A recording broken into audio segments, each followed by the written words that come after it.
Good morning, students. This is in continuation with the previous video. Again, welcome to the chemistry of D block elements. We have already discussed the first characteristic property of D block elements, that is electronic configuration according to your syllabus. Next one is oxidation states of D block elements. First of all, we will see what is meant by oxidation state. Oxidation state means what is oxidation?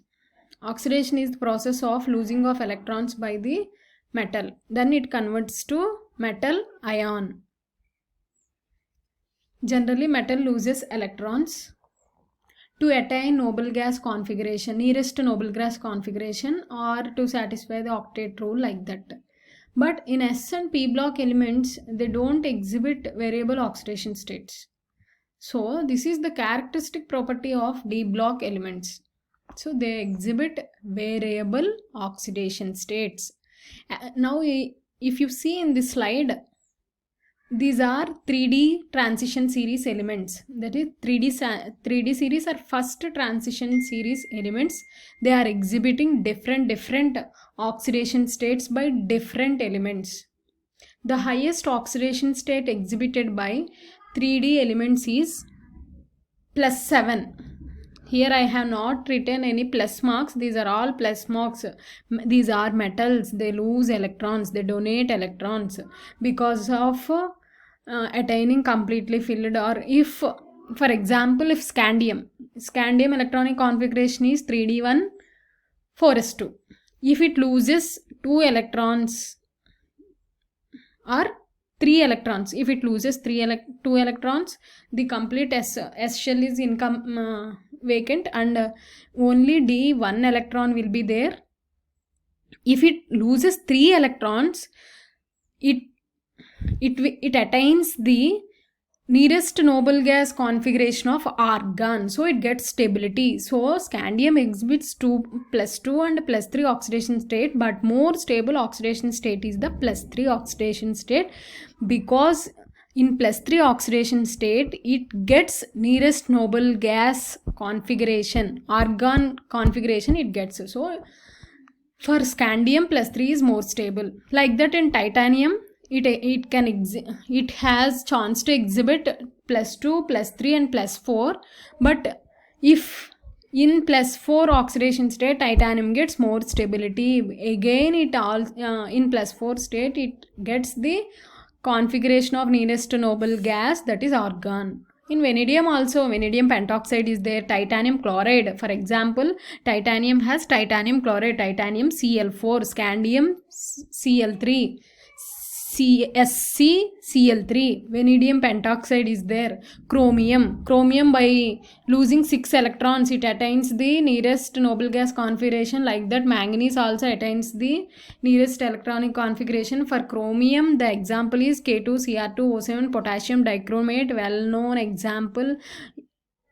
For manganese, potassium permanganate, KMnO4, manganese oxidation state is +7. For in K2Cr2O7, chromium oxidation state is +6. Like that, iron also exhibit various oxidation states. Iron FeCl2, FeCl3, Fe2O3, Fe3O4, like that there are so many oxidation states for iron.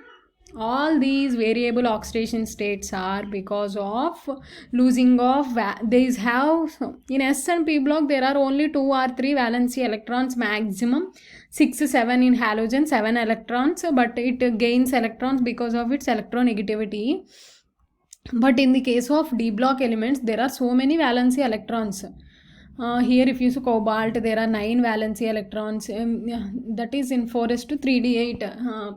Here one important point is, here the differentiating electron enters into penultimate shell, that is the last but one shell. The differentiating electron enters into last but one shell.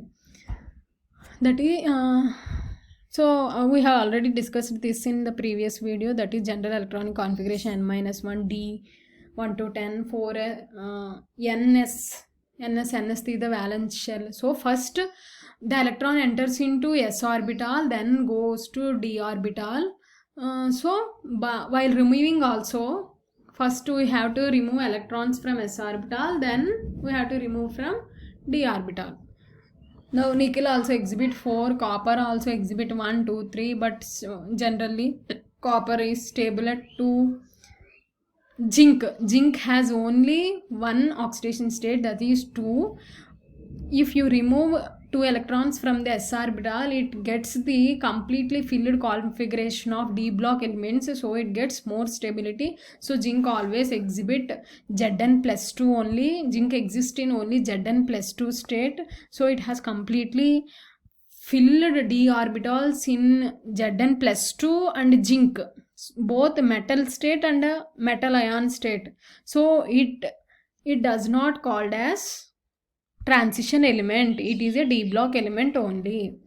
This is the oxidation states of 3D elements. You have to write at least one example for each metal ion. If you see, next slide is very interesting, that there are so many colors test tubes with different compounds. If you see first slide, titanium in +3, it is in blue color. Vanadium +2 blue, +3 green, +4 blue, +5 it is in yellow. Chromium also in +2 state it is blue, +3 state green, +6 state it is orange. Manganese pink and red or maroon. Iron +2 state it is green, +3 state it is yellow. Cobalt in +2 state it is red. In +2 nickel +2 state green, copper +2 state blue. Like that, there are so many colors are exhibited at different metal ions in their different oxidation states. If you see, some of them are mentioned here. Copper sulfate you have already seen in your laboratory during your analytical semi-micro qualitative analysis you have done in your first year. Copper sulfate blue. Sulfur, those are not d block, we can leave them. Manganese sulfate. Sodium molybdate, molybdenum is a d block element. Cobalt sulfate, see how nice these colors are mentioned here. So there are, if you go to Google, there are so many compounds colors you can search here. I cannot place all these here, that's why I didn't place. But if you are interested, you can search all the metal ion colors with the compounds.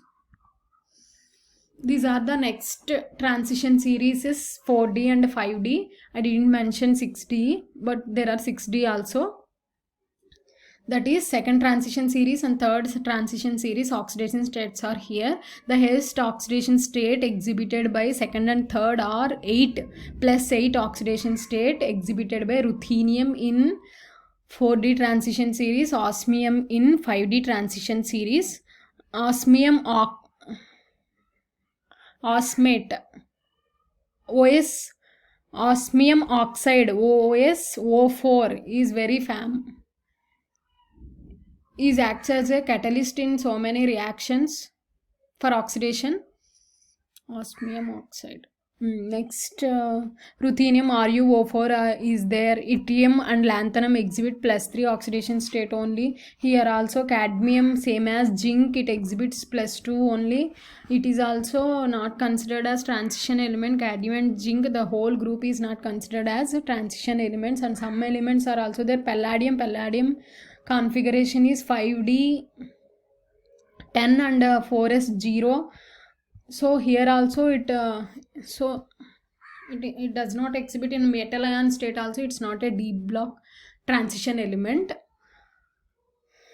Platinum and Rm, gold, silver +1 and +2, different oxidation states are mentioned here. You have to write and practice these oxidation states. Now we will see the third important property, and you studied complex compounds in intermediate. Now we will see the formation of complex. What is metal complex? Neutral molecules or ions called ligands.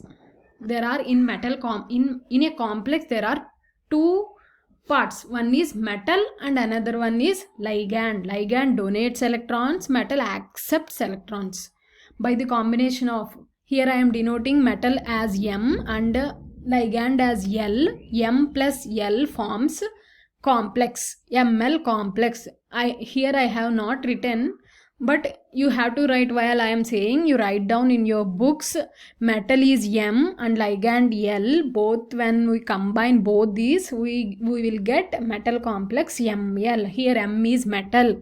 Metal means transition metal ion. L is ligand. Ligands are either neutral molecules or ions, that is cations or anions. Generally anions we prefer. Ligands are generally donating ligands have lone pair of electrons. They are capable to donate electrons to central metal ion through coordinate covalent bond. So these are called coordination compounds also. So complex compounds are also called as coordination compounds. Here if you see the example, D block metal ions like titanium, copper, iron, vanadium, not scandium, leave it. There are so many metal ions. Ligands like hydroxide, water, ammonia, water. Here oxygen is there, in ammonia nitrogen is there. They can donate electrons. The transition metal cations have vacant inner d orbitals which are of appropriate energy to accept lone pair of electrons from the ligand. Here we will see beautiful colors are there. Complex compounds in general, they exhibit colors because of there is a, when D block, you will study this in your 5th semester. D orbitals contains 5 d orbitals. 5 d orbitals are degenerate orbitals. Those are, you already know, the dxy, dyz, dzx, dx square minus y square, dz square. All these orbitals are degenerate orbitals. When the ligand comes to the metal ion, nearer to the metal ion, then the degeneracy disturbs. There is a split in the degeneracy. Then these 5d orbitals splits into 2 parts. That is 3 dxy, dyz, dzx, one part. They are called as T2g orbitals, and another part dx square minus y square dz square are called as Eg. I am not mentioned here. I am just saying. You can, you will, all these factors, all these things you will learn in your 5th semester. Here you will see what is metal, what metal is we are here considering. Transition metal ion, and ligand is which are capable of donating electrons. Here if you see in these figures, the structure commonly found complex ions are linear, square, planar, tetrahedral or octahedral depending upon the nature of hybridization of the metal ion in that complex compound. Here if you see the central figure, this is the octahedral complex, and the next one is also octahedral complex. Classification of ligands and metal ions, this is somewhat a little bit newer to you. We will discuss this in later class. Thank you.